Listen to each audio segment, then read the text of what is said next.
So what it is outside of the ankle weights on top, the rest of it is made of square and L-shaped aluminum.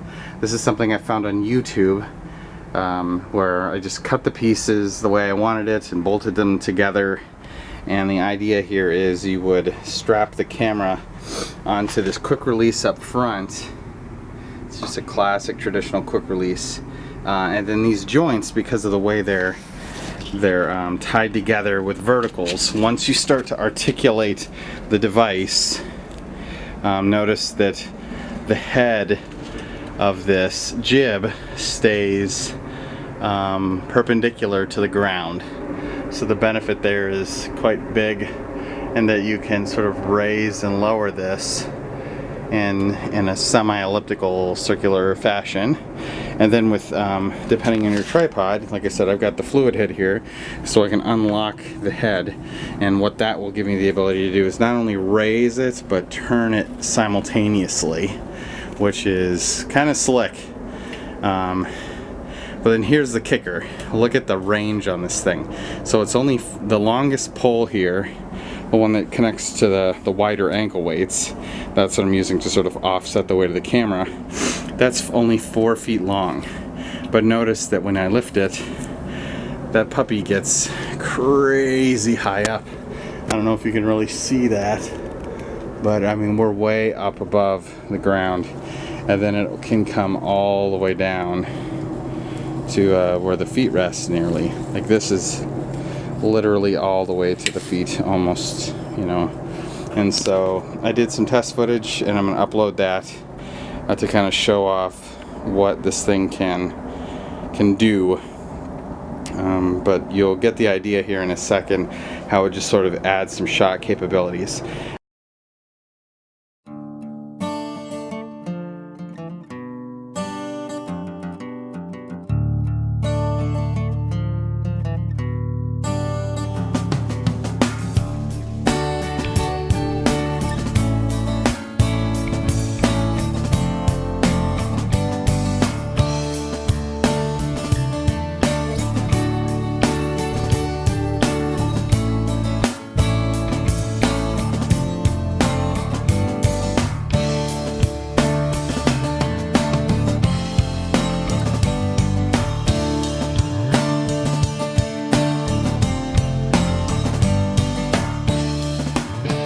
I'm even going to show you some stuff where the angle looks off. It looks like I'm shooting the thing on a tilting tripod, and that's because I had to learn that you gotta, before you start, you really need to be fairly diligent about shooting on a level surface, especially when you're working with tall tripods and bars that can, you know, have a radial difference of 5 feet from the top to the bottom. And so that's stuff to think about. Otherwise stuff starts getting sort of caterwonky in your view, because the height extension will be tilted and the lower extension will not, and if your legs are uneven or if the ground is uneven, when you rotate it, things start to turn sideways a little bit. So little lessons learned, but that's about it.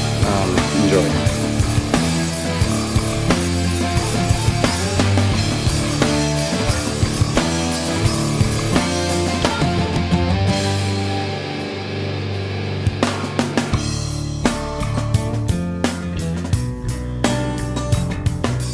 These little metal joints, these little parts where stuff comes together, let me try to bring that into focus here. They are crazy sharp. Like this thing, I can't tell you how many little scratches and cuts and nicks I've gotten off of that stuff.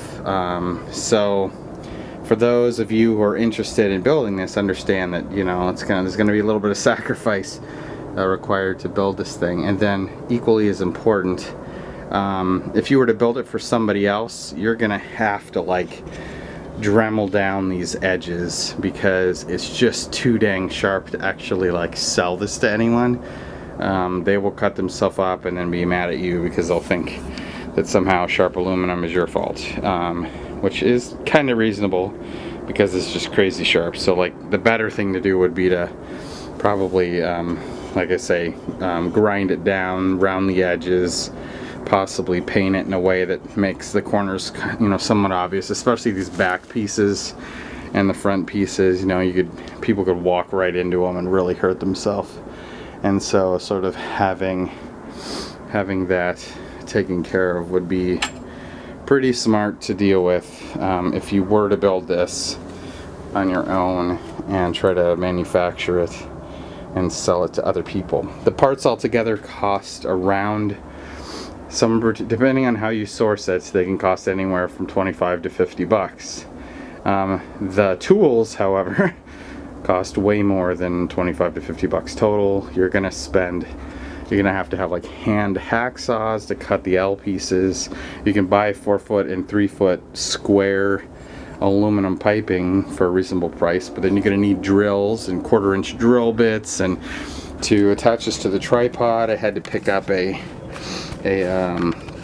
tapping kit that would let me cut a hole and then thread it 1/4-inch so that I could screw this quick release on the fluid head tripod here into the plate for stability. I can't think of another way to really attach it without creating it mountable like that. And so that is, in a nutshell, what it takes to build this crazy homemade jib. Again, this comes from OliviaTech on YouTube. If you search for OliviaTech, she's got amazing videos, and this is by far incredibly hot as a video at the moment.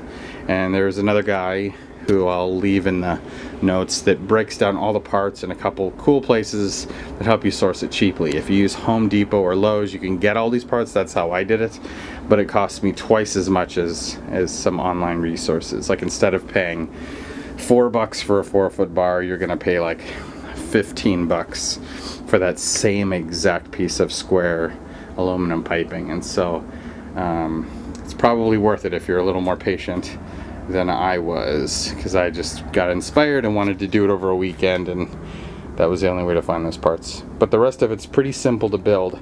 It just requires a lot of measuring and patience and a whole lot of elbow grease to cut these pieces. Like, it probably takes about 20 minutes an angle to saw and cut. I'm sure somebody's way faster than me and has better tools, or you know, but I tried Dremel saw heads, and in the end, hacksaws were by far the fastest way to go. But it takes a couple hours to cut.